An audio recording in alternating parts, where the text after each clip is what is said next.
ليه بس كده يا نادين؟ الرز.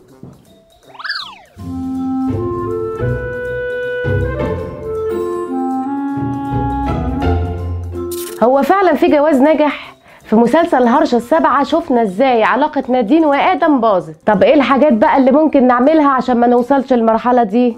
انا هقولك يا حبيبتي، في قواعد قالها لنا كتاب 88 قاعدة لزواج ناجح تخلي الجوازة تنجح. بس قبل ما اقوله لكم ما تنسوش اللايك والشير وشوية الزراير اللي حواليا. اول قاعدة، بينوا المودة لبعض.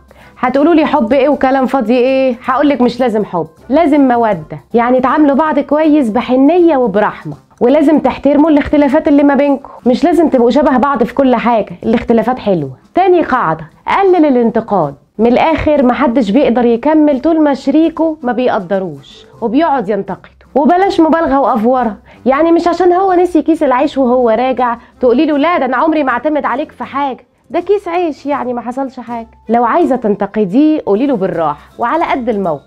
مش لازم تجيبي القديم والجديد واللي حصل من 15 سنه فاتت، مش كده. تالت قاعده، اسمعوا بعض. يعني شاركوا مشاعركم سوا وبلاش بقى جو ان احنا نقعد نعلي على بعض. يعني مش تيجي تقول لك انا تعبانه طول اليوم مع العيال وفي شغل البيت، وتروح انت بقى قايل لها امال انا اعمل ايه؟ ده انا طلعانه عيني في الشغل ومديري عمل وسوى. ما تعرفش تسمع وانت ساكت، تحتوي، تقول معلش؟ مش معقوله كده. رابع قاعده، اتخانقوا بعقل. مفيش اتنين متجوزين ما بيتخانقوش، بس في فرق لما تتخانقوا بشياكه كده وادب، وفرق لما تلموا لا اله الا الله عليكم. الكاتب بيقول ان كل اتنين متجوزين لازم يعملوا قواعد وقوانين للخناقه يمشوا عليها. يعني نتفق، ما ينفعش نشتم، ما ينفعش نجرح بعض، ما تنيمنيش بالليل زعلانه. وبيقول لك حاولوا تمنعوا الخناقه قبل ما تبتدي. يعني حسيتي ان الخناقه هتبتدي، فرملي وقولي له بص اهدى كده وهنتكلم بعدين، او خد بالك ان انت هتبتدي تغلط فبلاش منها. بس كده. ودي الاربع قواعد عشان الجوازه تبقى ناجحه. قولوا لي لو هتعرفوا تمشوا عليها ولو عندكم قواعد تانية.